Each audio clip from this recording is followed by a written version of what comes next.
Concluye el día con la información más relevante, el análisis en la voz de los expertos y la agenda informativa del día siguiente. Leonardo Curcio en Fórmula. ¡Comenzamos! Leonardo Curcio en Fórmula. Al auditorio de Telefórmula, que en este momento se enlaza con los trabajos de esta emisión. Hoy es miércoles 20 de julio, Día Internacional de la Luna y Día Mundial del Ajedrez. Le comento que seguimos, hace un momento platicamos con la doctora Domínguez Barbosa, seguimos teniendo muchos contagios, 34.661 en las últimas 24 horas. Lamentablemente han fallecido 107 compatriotas. Mandamos a todas las familias que han perdido a alguien cercano nuestro más sentido pésame. Ayer se lo adelantamos, ayer platicamos con Ortiz Mena sobre el particular. Estados Unidos inició el proceso de consultas para determinar si se constituye un panel de solución de controversias en el marco del TEMEC. Canadá anuncia que también lanzará sus propias consultas debido a que considera que la política mexicana es inconsistente con el pacto comercial. El presidente el día de hoy puso a Chicoche y dijo, uy, qué miedo, así lo anunció. Vamos a terminar con esto de que nos van a llamar a cuentas, ¿no? Para que expliquemos la política energética de nuestro país, que nos tiene muy preocupados. A ver si consigues a mi paisano Chicoche y ponemos esa de, uy, qué miedo. ¿No tienes a Chicoche? Vamos, espérese, porque está muy larga la conferencia esta. Tenemos tiempo. Súbele un poquito. Que vienes de otro planeta solo para vigilarnos. Uy, qué miedo, mira cómo estoy temblando.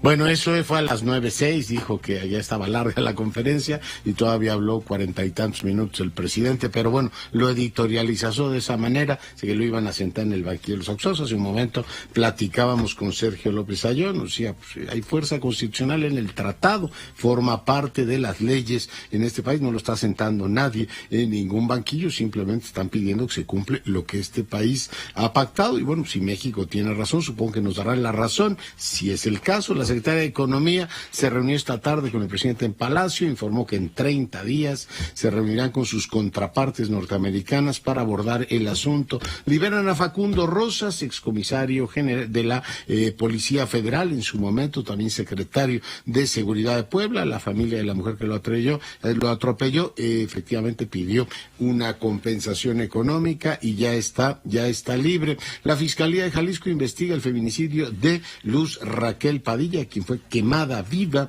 Ayer perdió la vida. El INE ordena a gobernadores y diputados de Morena abstenerse de asistir a los mítines. El jefe de la política interna en este país, el secretario de Gobernación, dijo que bueno, pues que el INE... Escuche usted lo que dijo.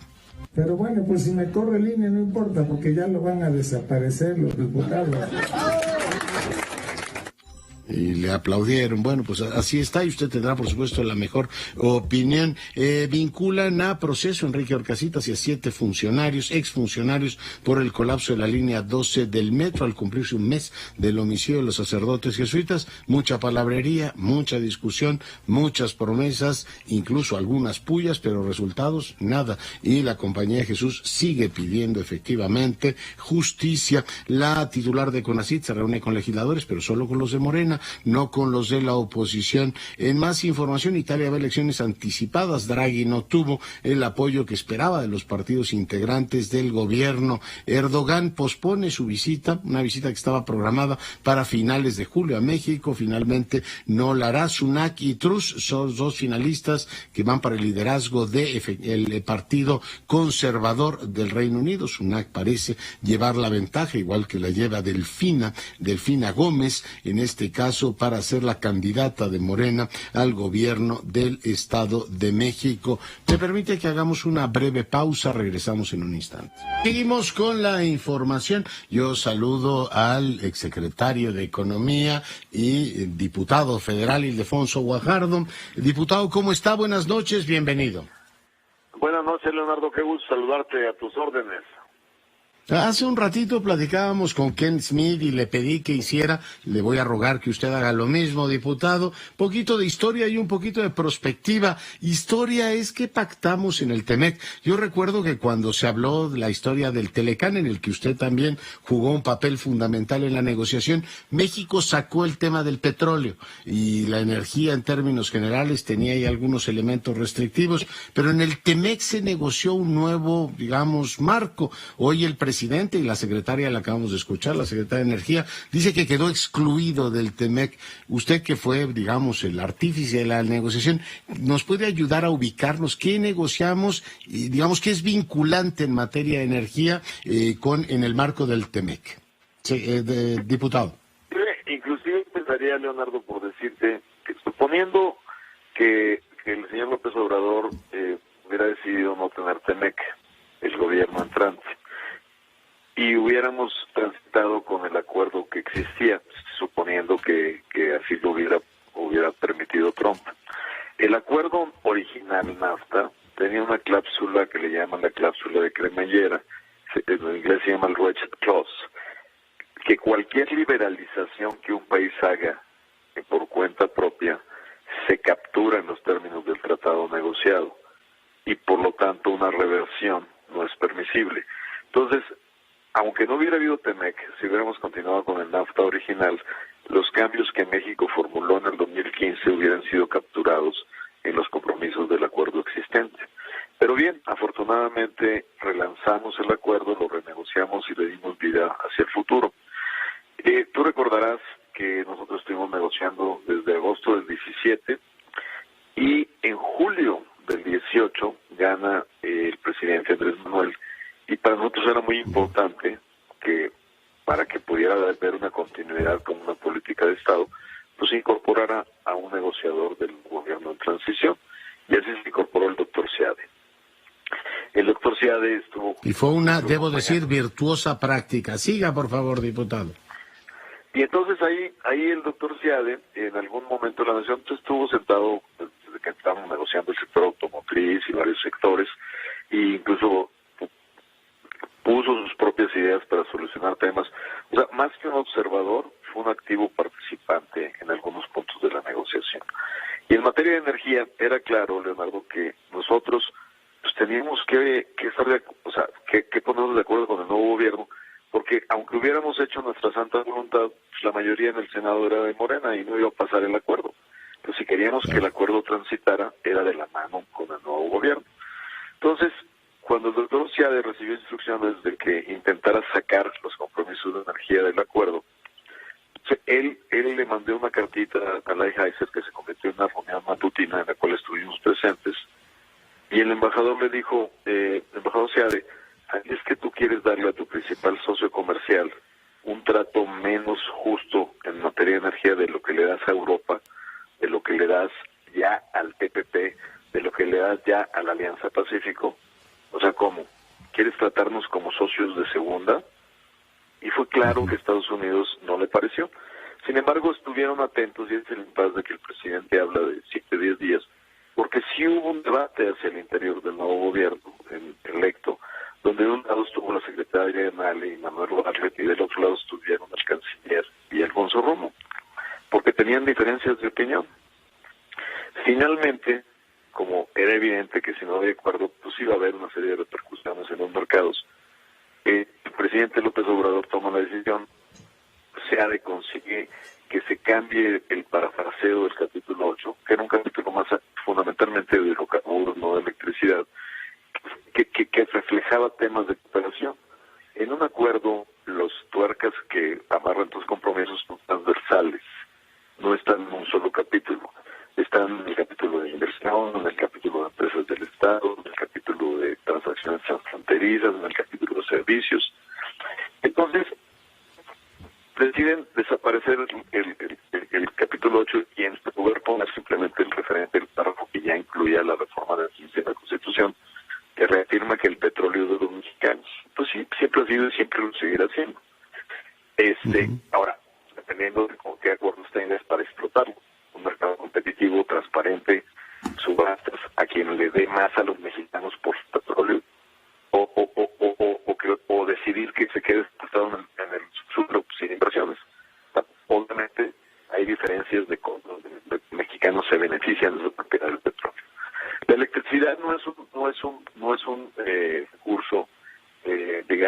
digamos, está en el subsuelo, digamos que puede decir, es mía esa se genera con inversiones. A esa hay que invertirle de cero para tenerla, ¿no? Y no estaba incluida en el capítulo 8 tampoco. Ahora, el que se haya cambiado el fraseo del 8 no te quita tu responsabilidad hacia los demás. Y lo que dijo hoy la secretaria Nale es que hay un párrafo que dice que el gobierno mantiene sus derechos a cambiar su ley y su constitución. Todos los países en el mundo que entran en acuerdos siempre tienen su libertad soberana de cambiar sus leyes, pero también tienen la responsabilidad con la obligación de los tratados, ¿no? Exacto. Tú puedes cambiar tu ley, como lo hicieron en la ley eléctrica, pero va a tener consecuencias sobre incumplimiento en un acuerdo y por lo tanto tienes que remediar los daños que ocasionaste. Nadie quita tu derecho a cambiarlo. Oiga, y lo llevo ahí efectivamente al presente y hacia el futuro. O sea, de mil maneras se lo oía a un montón de expertos en todos los foros, sabieron que nos podía poner en esa situación. Lo dijeron, bueno, para Europa y para los Estados Unidos. Ahora, ¿cómo ven las cosas? O sea, se han anunciado estas consultas, se puede ir a un panel de controversia. ¿Hacia dónde pueden evolucionar las cosas, diputado? Mira, primero, es bien importante, Leonardo, que ahora nos quede claro que lo que está iniciando es un panel Estado-Estado, porque durante mucho tiempo también se habla de la posibilidad de que los privados que se ven afectados se inicien un panel inversionista-Estado. La diferencia es que en un panel inversionista-Estado, el inversionista busca que le paguen los daños que le ocasionaron a sus activos. En el caso Estado-Estado, el Estado afectado, que es Estados Unidos y Canadá, buscan que México cumpla con sus compromisos y de no hacerlo, restar con su derecho de poner aranceles a las exportaciones mexicanas. Entonces, tenemos 75 días para evitar llegar a un panel y que haya sensibilidad. De acuerdo al discurso de la señora Nati, de acuerdo al discurso del presidente, pues parece que insistimos en que no hemos violado nada y por lo tanto seguramente vamos a llegar al panel. El panel se constituirá ahí por octubre y tendremos 5 meses a 6 meses para que el panel llegue a su resolución. Y la resolución del panel tiene la posibilidad de que sea en contra de México. Una vez que lo establece, le dan a México 45 días para que México intente hacer cambios que logren satisfacer la denuncia de violación. Si no lo hace, entonces el Estado afectado, Canadá y Estados Unidos, pondrán aranceles a las exportaciones mexicanas por un monto del daño ocasionado. Entonces, pues estamos en el sector que elijan, ¿no? En el que ellos quieran. Acuérdate que este recurso lo utilizaron muchos en el NAFTA cuando ellos violaron sus compromisos en entrar a transportes de carga mexicanos a Estados Unidos, que no querían aceptarlos, porque los tintes... Ahí descubrí cuánto dependíamos del mercado de quesos americanos, secretaria. Exacto, y cuánto les duele que les peguemos en esas áreas. Y entonces pusimos un carrusel de aranceles que los obligó a sentarse a negociar para respetar el corredor de acceso del autotransporte mexicano. Entonces, ahora, pues es al revés. Ahora los que nos llevan al panel son ellos. Y yo espero que en algún momento nos cargue el veto, pues que hay que ver esto con seriedad. Ahora, Leonardo, pues yo escucho con respeto las declaraciones de la Secretaría de Energía, pero ¿quién administra el tratado comercial en México, Leonardo? ¿Quién es la agencia responsable? Economía, ¿no? Y entonces, ¿por qué las declaraciones las hace la Secretaría Nale y no la Secretaría Cloutier? Le respondo, en un mes nos darán una versión efectivamente de lo que van a hacer, pero sí es bastante sorprendente. Y bueno, pues además ya vimos cómo editorializó el presidente sobre el tema con el uy, qué miedo. Pues esperemos que... Se ve que no, a él no le da miedo, pero para la economía mexicana no es una cosa menor. Diputado Guajardo, muy agradecido con usted. Muchísimas gracias, Leonardo, por tu invitación. Buenas noches. Gracias. Ildefonso Guajardo fue secretario de Economía. En su momento fue también uno de los negociadores principales del Telecán y después pues el padre de el Temec. Él era el secretario de Economía cuando se da este proceso de negociación. Israel Aldave, te saludo. Hola, ¿qué tal? tal, Leonardo? Gracias. Muy buenas noches. Comentarte que en privado, vía virtual, sin estar agendado, y sobre todo, Leonardo, sin la presencia de los senadores de oposición, la titular del CONACYT, María Elena Álvarez Bulla, se reunió solamente con los legisladores de Morena y de sus aliados políticos. Es decir, Leonardo tuvo pues una reunión petit comité en donde les informó sobre los avances de su gestión al frente de este organismo del gobierno federal. Comentarte, Leonardo, que ella había sido citada el pasado 23 de mayo a una reunión justamente con los miembros de la Comisión de Ciencia y Tecnología del Senado, que encabeza el periodista Jorge Carlos Ramírez Marín, pero hay que recordarlo, Leonardo, minutos antes pues de esta comparecencia ella informó que no podía acudir porque tenía pues argumentando temas de agenda. El día de ayer se reunió, como que lo comentaba, en privado solamente con legisladores de Morena, y a estos pues les informó los avances que tiene en su gestión al frente del CONACYT. Solamente se conoció de este encuentro a través justamente de la red social de Twitter de la propia titular del CONACYT, quien publicó pues una fotografía de este encuentro de carácter virtual con los legisladores morenistas. Por supuesto, esto que causó la molestia de los distintos grupos parlamentarios. Por supuesto, los de la oposición, panistas y priistas, fueron los que pusieron el grito en el cielo, y es que no es la primera vez, Leonardo, que sucede en este tipo de reuniones, petit comité, como te lo comentaba. Pasado lunes también los morenistas y sus aliados políticos se reunieron de igual forma en privado con la secretaria de Seguridad, Rosa Isela Rodríguez. Con ella abordaron justamente el tema que tiene que ver con esta reforma que se ha anunciado llegará al Senado de la República para que la Guardia Nacional pase a formar parte de la Secretaría de la Defensa Nacional. Y es lo que ocurre, Leonardo, en este Senado de la República. Dicen los priistas y panistas y MC, PRD y Grupo Plural, pues que van a solicitar una nueva comparecencia de la titular del CONACYT, principalmente para que informe pues esta situación que priva en el Centro de Investigación y Docencia Económicas, el CIDE, en donde pues sigue siendo cuestionado su director, Leonardo. Oye, yo ayer me preguntaba, bueno, hay muchas cosas que hace este gobierno o esta mayoría que estoy seguro que siendo oposición hubiese condenado. Una de ellas, oiga, ¿por qué se reúnen a solas con el partido del gobierno y no con la mayoría o con la minoría, en este caso con la oposición? Estoy seguro de que en su fuero interno ellos mismos lo condenarían, pues estamos en tiempos de pues ordeno y mando, ¿no? Trae mayoría y se hace lo que yo digo. Y si no, seguridad nacional, y discuta lo que usted quiera. Oye, dejando de lado eso, veo que Ricardo Monreal se reunió con los embajadores europeos y subió efectivamente a sus redes sociales un mensaje. Sí, así es, Leonardo, como tú muy bien lo señalas, justamente esta reunión donde Ricardo Monreal, el líder de la Junta de Coordinación Política y también coordinador de los senadores de Morena, se reunió muy temprano con los embajadores europeos, y hace unos cuantos minutos, pues a través de la cuenta de Twitter, se está dando a conocer pues de este encuentro. Unas cuantas horas con retraso, Leonardo, se está dando a conocer esta reunión de Ricardo Monreal con los embajadores europeos. Muy bien, pues muchas gracias por el reporte. A tus órdenes, Leonardo, buenas noches. Cuídate mucho, Andrea Meraz, adelante. Muy buenas noches, doctor. Pues Morena presentó los resultados de la primera fase para elegir al coordinador de los comités de defensa de la Cuarta Transformación en el Estado de México, y pues que también sirve como base para elegir al candidato en la elección de 2023. La encuesta fue dividida en grupos por la cantidad de interesados en participar en este proceso.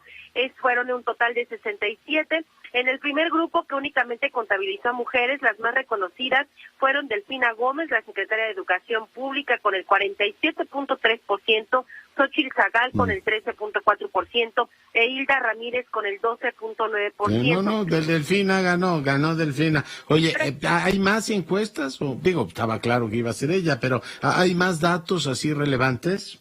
Pues es que esta es la primera fase, doctor. Después, la Comisión de Elecciones va a elegir quiénes van a pasar a una segunda encuesta.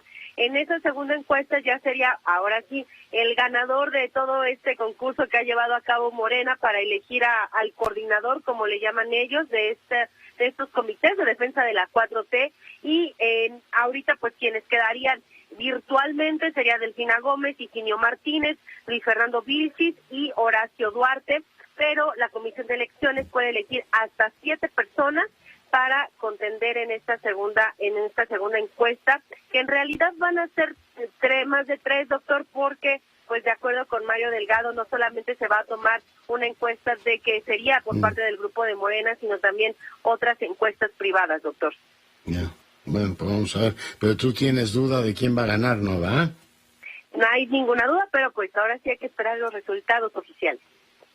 A cumplir con el procedimiento. Bueno, pues siguen el mismo que utilizaron el año anterior. Las encuestas pues les han permitido ir aplacando algunas de las inconformidades. Ya lo vimos en Oaxaca y en varias entidades. Primero los nombran eso y entonces dicen, no está incurriendo en ningún acto de campaña indebido. Él no es el candidato, es el coordinador de sabrá Dios cuántas defensas de las transformaciones, revoluciones y todo lo que usted quiera de este país. Por tanto, juegan. También eso, pues, les debería recordar a Emilio Choifet y a todos estos que jugaban con la ley para decir, no, la ley dice esto, y nosotros no estamos incumpliendo. No se vaya usted a creer que es la candidata, es la coordinadora de defensa de la Cuarta Transformación. Bueno, es parte de un juego y ya escuchó usted lo que dijo el INE y por la respuesta inquietante del secretario de Gobernación diciendo, total, ya se van a ir los del INE, que digan misa. Bueno, pues vamos a ver cómo se desarrolla el proceso electoral en el Estado de México, que es el año próximo, se lo recuerdo, pero ya de momento van efectivamente, bueno, pues encaminando a la Secretaría de Educación. Otra de las preguntas interesantes es, ¿y quién va a ser el próximo secretario o quién va a ser la próxima secretaria de Educación? Dejo esos temas y voy ahora con Enrique de la Madrid. Mi querido Enrique, buenas noches. Doctor Curcio, ¿cómo estás? Buenas noches. Feliz de verte. ¿De qué vamos a hablar hoy? Pues mira, yo creo que el tema de hoy, bueno, hay muchos temas evidentemente, pero el que quizá tiene más trascendencia para los mexicanos, para la economía, para la posibilidad de salir de la pobreza, es este proceso que inicia en los Estados Unidos y que se va a sumar Canadá a iniciar estas consultas, porque precisamente el gobierno americano lo que alega es que muchas de las modificaciones legales que ha hecho México, sobre todo en materia energética, son contrarias al Tratado de Libre Comercio, le afecta a sus empresas. Y entonces pues van a iniciar un panel que ahorita escuché, obviamente Ildefonso pudo explicar con todo detalle. Yo quiero darle más bien el enfoque de qué implica para los mexicanos. Una, hay que recordar que primero que llevamos prácticamente 4 años con una economía que todavía no es del tamaño de la del 2018. O sea, cuando termine este año, llevaremos 4 años de crecimiento negativo. Y por lo mismo también de muy poca generación de empleos. Uno de los sectores más productivos de México son los sectores de las exportaciones, que van desde el campo, las hortalizas, los jitomates, los aguacates, que finalmente la gente que se dedica al campo y exporta tiene ingresos mucho más fuertes, mucho más altos que los que solamente atienden los mercados domésticos. Pero también todas las empresas, por ejemplo, la industria automotriz, que tiene cuando menos 1 millón de empleos directos y muchos otros indirectos, pues también son de estos sectores que generan empleo, mejores pagados y que jalan a la economía hacia adelante. Donde los americanos se cansaron de venir al gobierno a explicarle de todas las maneras posibles que esto podía pasar. Y aquí el gobierno que hoy encabeza, ¿verdad?, el gobierno federal, o no entiende o hace como que no le entiende.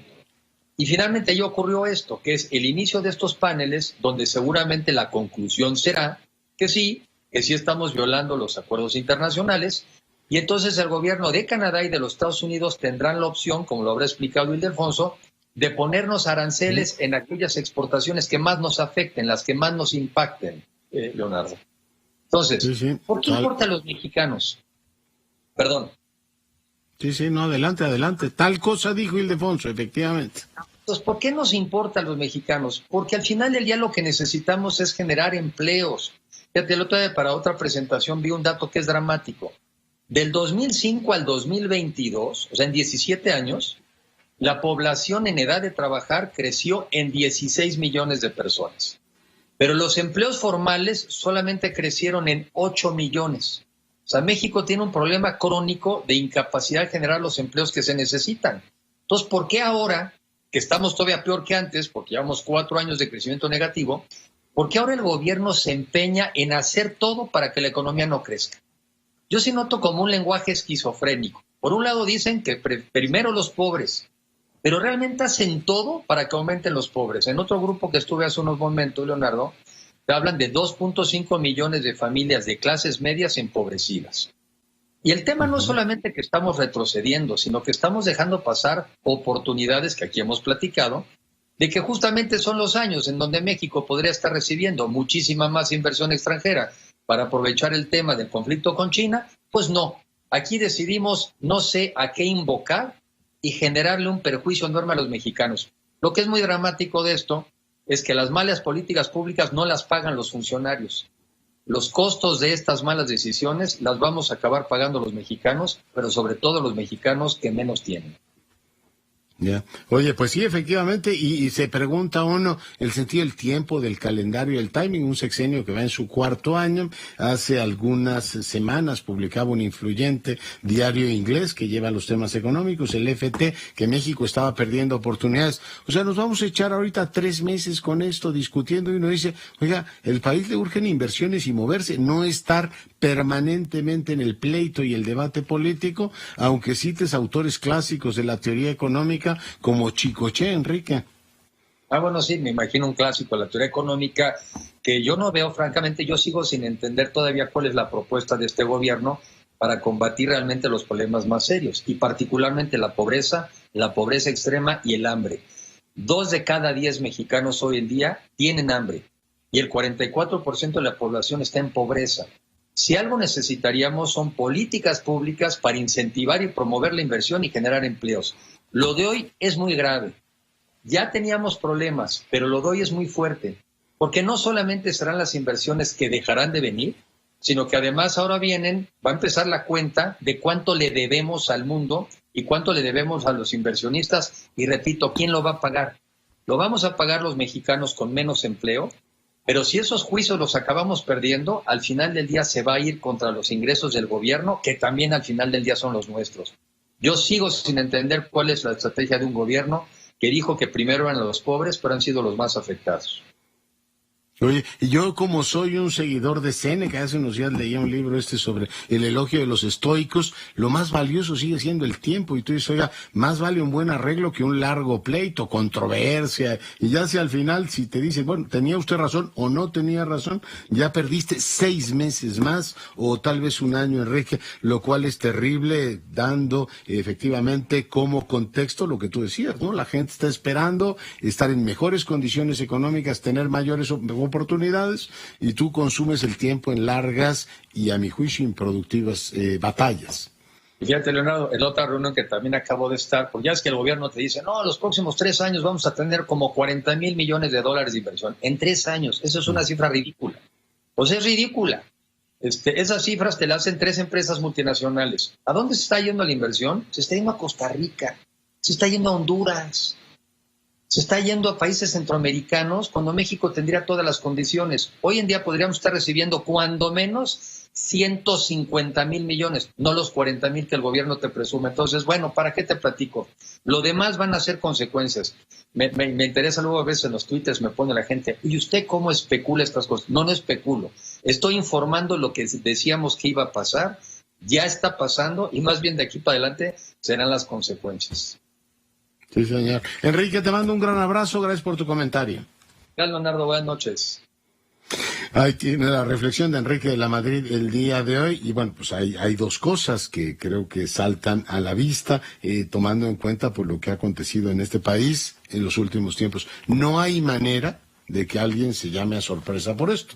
Desde las consultas, el Parlamento abierto, se dijo en activa, pasiva y media que esto iba a ocurrir. 2, independientemente de la opinión que nos merezca, Constitución, soberanía, el TEMEC es una cuestión que nosotros suscribimos por ser nuestro interés y en consecuencia es obligatorio, a menos que lo denuncien y entonces digan, ya no quiero TEMEC porque esto me pone en una situación complicada. Y el último punto que hablábamos hace un momento con Enrique de la Madrid, el sentido del tiempo, ¿no? Digo, yo como le digo, tengo esta loca. Séneca decía que debíamos ser avaros con nuestro tiempo. Si llega una persona y te dice, ¿me das $1,000,000 o me das 50,000 pesos? Todo el mundo se resiste. Además, dame 500 pesos y se resiste. En cambio, hazme perder media hora o 2 horas o 3 y todo, y la gente actúa como si fuéramos inmortales. Y yo creo que los gobiernos, lo más preciado que tienen es el tiempo, y meterte a una larga batalla para ver si te dan la razón o no, pues al final ya vas a estar terminando tu sexenio y van a decir...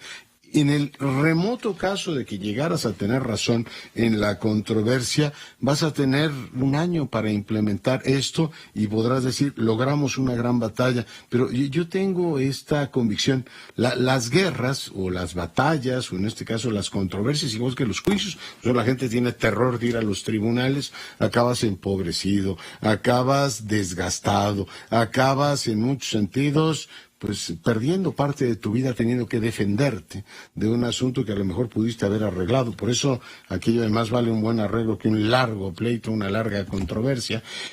A mi juicio es más importante, pero bueno, este gobierno está en modo confrontación y le gusta mucho esto, más es parte de su estrategia política y ahora dirá, es que los Estados Unidos nos quieren imponer.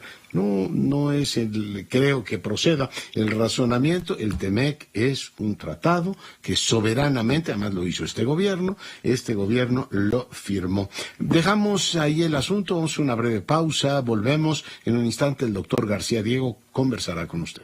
Le comentaba el día de ayer que puedes leer un libro, leer el de García Diego, que además es extraordinariamente ágil y en un formato sumamente agradable. La historia mínima de las elecciones era una cosa magnífica. Yo le agradezco mucho al destacadísimo historiador que hoy converse con nosotros. Doctor, ¿cómo estás?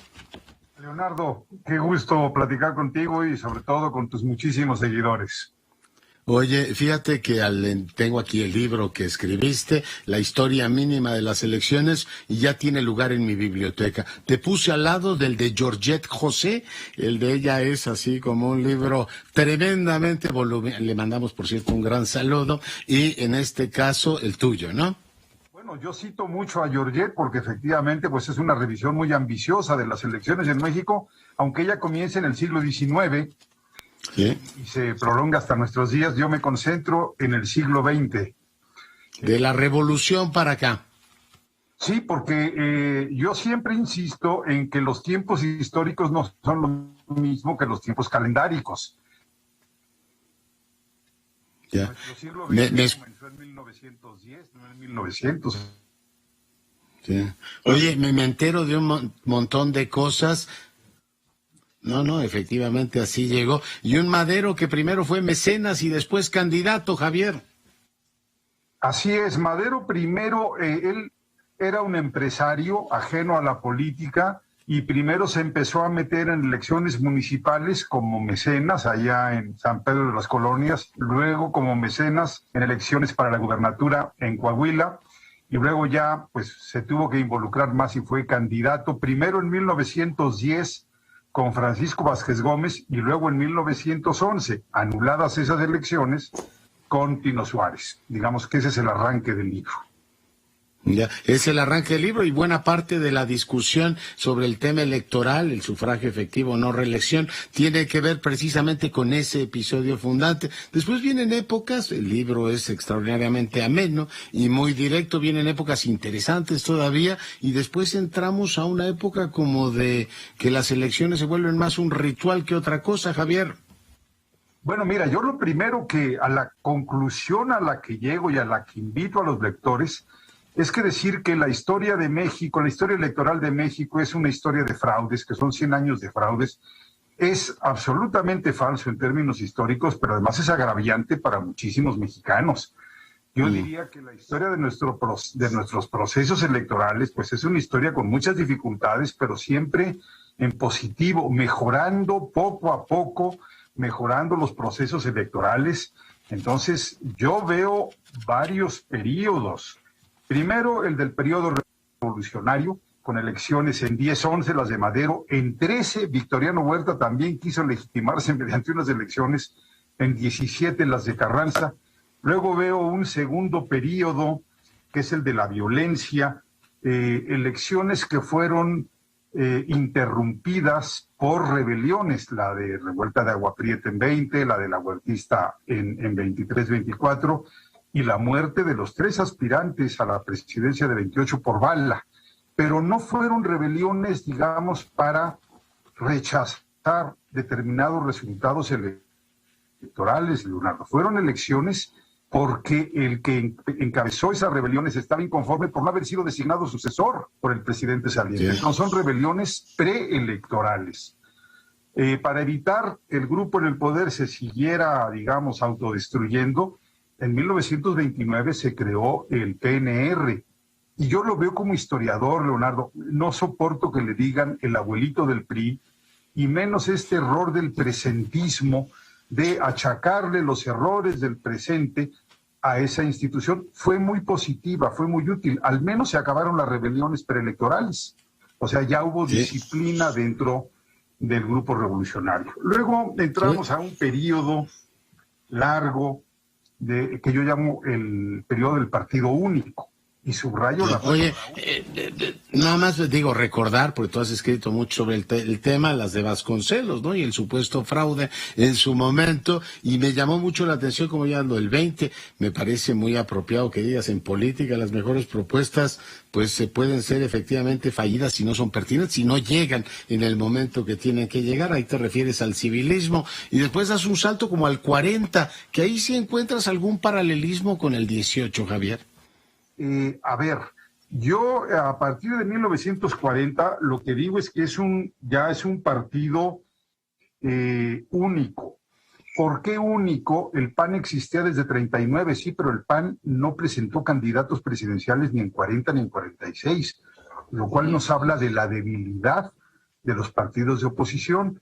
Entonces, cuando se dice que hubo grandes fraudes de 1940 en adelante, yo digo, bueno, la verdad es que la oposición estaba muy debilitada, el país económicamente iba bien, teníamos una clase política en proceso de profesionalización.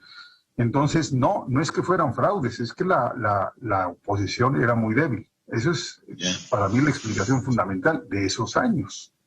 Y la del 46, bueno, luego viene la unidad nacional, el tema de la Segunda Guerra, etcétera, 52, etcétera, y como que entramos a una fase ya más pacífica y viene la etapa del partido hegemónico, Javier.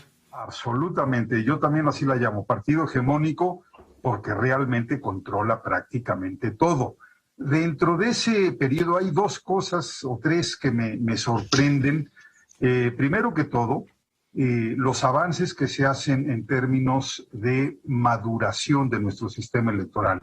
En 1946 se crea el PRI, esto es, se pasa del grupo revolucionario de militares a un grupo de políticos, de abogados, de civiles, de más profesionales. Esto es un punto importante. Otro punto importante en ese año de 46 es una reforma electoral que le concentra la organización de las elecciones en autoridades federales, porque antes dependían de los presidentes municipales. Tú te podrás imaginar, Leonardo, tu público también se podría imaginar lo que eran los presidentes municipales en esos años en México. Señores de horca y cuchillo. De horca y cuchillo. Así es. Luego, un avance importantísimo, el voto femenino. Se da en 53, primero elecciones intermedias en 55 y luego ya elecciones presidenciales en 58. Y creo que es un periodo en donde se dice, bueno, sí, el partido es hegemónico. Sin embargo, hay 2 o 3 cosas que me llaman la atención. Nadie puede negar que el 68 fue una crisis brutal. Pero entonces, ¿por qué después del 68, 2 años después del 68, el secretario de Gobernación, inmiscuido en la represión del 68, arrolla en las elecciones? Recientemente fallecido. 90% de votos. Y luego, en 1976, después de la crisis de legitimidad de Echeverría, igualmente vuelve a ganar el partido en el poder, y en 82 sucede lo mismo. Lo que pasa es que no había una oposición consolidada, según lo veo yo, Leonardo. Entonces, los ciudadanos no tenían otra opción que buscar alternativas, buscar posibilidades de reforma, de mejora dentro de ese partido que hemos llamado hegemónico. Eso es, para mí, uno de los temas fundamentales.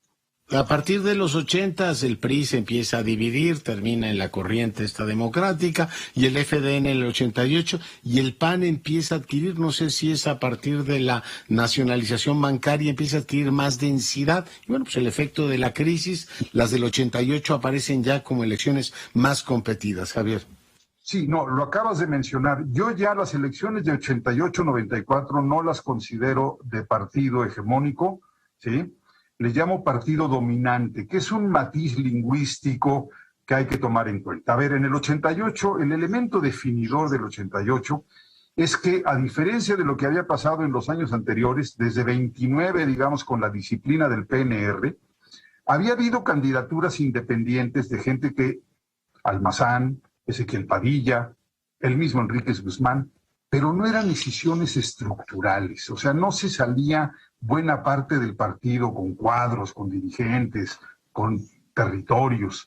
En 88, la elección la marca definitivamente esa escisión dentro del PRI que da lugar no a un candidato independiente, da lugar a un nuevo partido político que en buena medida trae la cultura del PRI, la eficiencia electoral, pero por otro lado también trae el apoyo de la izquierda.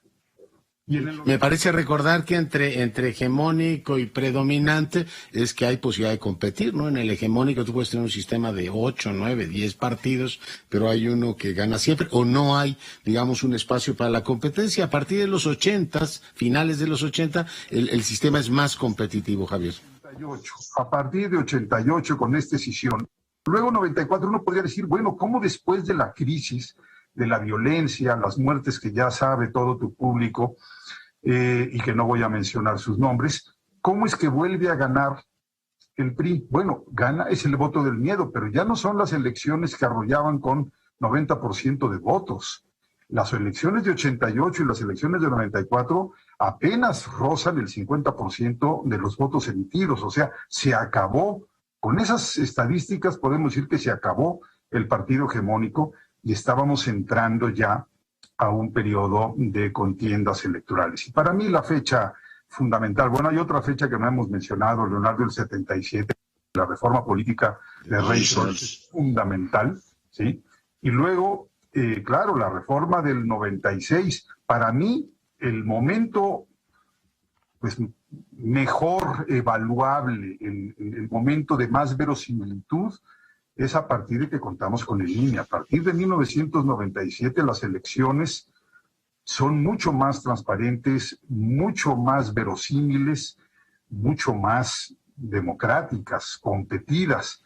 Y la prueba, Leonardo, es que a partir de ese momento hay alternancias de todo tipo, hacia todos los horizontes ideológicos. No solamente alternancias a nivel presidencial, en las gubernaturas, en los municipios. A partir de entonces también tenemos ya permanentemente los congresos divididos. Entonces yo creo que la fecha clave, si se puede en historia hablar de fechas claves, porque yo más bien hablo de procesos, sería la creación del INE en 96, del INE ciudadano. La famosa reforma definitiva que tuvo pues el modelo de financiamiento público que permitió ser más competitivo a los partidos y también un ánimo del gobierno en turno en ese momento como de retrotraerse y no jugar el papel que había jugado antes. Es interesantísimo. Uno se pregunta, tú terminas con las elecciones en el siglo XXI, ¿por qué del 96, que le llamaban la reforma definitiva, al 2022 que hoy corre, no vemos como una historia de éxito el tema electoral? O sea, el lunar del 2006 sigue contaminando o sigue siendo un elemento tóxico para decir, oye, este país que tenía problemas organizativos para las elecciones logró resolver en definitiva ese tema, Javier. Bueno, Leonardo, yo en este librito llego hasta las elecciones del año 2000, ya no me meto en las que sigue, salvo en un brevísimo epílogo, colofón, porque yo soy historiador y entonces yo sí necesito un cierto horizonte y una cierta documentación. Quiero hacer una segunda edición de este libro y precisamente el objetivo sería darle contenido estadístico a lo que ya revisé del 1910 al 2000, pero meterme con las elecciones del 6, del 12, del 18, ampliar a elecciones de gobernador, algunas intermedias, pero la elección del 2006, pues sigue siendo para muchos más un presente que un pasado. Hay grupos políticos, hay actores políticos que insisten en que la elección del 2006 todavía es presente. Yo no coincido, yo creo que es una elección que debemos empezar a ver como una elección del pasado, en donde, por cierto, yo creo que los resultados fueron muy justos, muy apretados, pero creo que el resultado fue el oficial. Creo que yo concedo que esas elecciones fueron bien calificadas.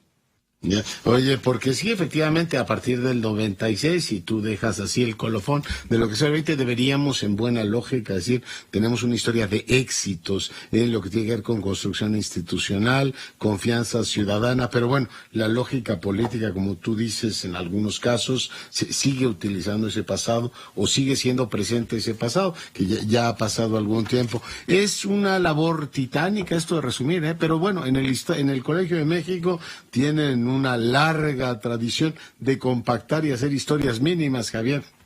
Yo creo que es un proyecto importantísimo del Colegio de México, ya van como 50 volúmenes. Este no es de esa colección, aspira a hacerlo. Tengo que crecerlo un poco porque este es menos que micro, pero ojalá lo pueda yo presentar para que sea evaluado y posiblemente publicado por el colegio en unos meses. Pero repito, tengo que llegar hasta nuestros días y darle sobre todo un contenido estadístico del que carece este librito. Sí, esta es la colección Conferencias Magistrales, Temas de Democracia, publicado efectivamente por el INE, pero sí el colegio que presidió García Diego, pues tiene esta larga tradición de historia mínima. En este caso coincide el título Historia Mínima de las Elecciones de México. Doctor, un honor tenerte con nosotros. No, mi querido Leonardo, yo te mando un abrazo, te agradezco esta posibilidad, un saludo a todo tu auditorio y de verdad un abrazo doble. Y reitero, si quiere leer un libro, pues aquí está una buena opción. Es un libro breve, agradable, se entera uno de muchas cosas, refresca, ubica, ordena, que es lo que hacen los grandes historiadores, como ponernos la cabeza en orden y ayudarnos en muchos sentidos también a entender el presente. Gracias, Javier, nuevamente. Vamos ahora con otra información. Vamos a escuchar cómo, efectivamente, a pesar de la enorme irritación que generó el saliente presidente, bueno, no es presidente, es primer ministro de Gran Bretaña, se despidió. Boris Johnson. For now, I want to thank you, Mr. Speaker. I want to thank all the wonderful staff of the House of Commons. I want to thank all my friends and colleagues. I want to thank my reverend friend opposite, Mr. Speaker. I want to thank everybody here, and hasta la vista, baby. Thank you.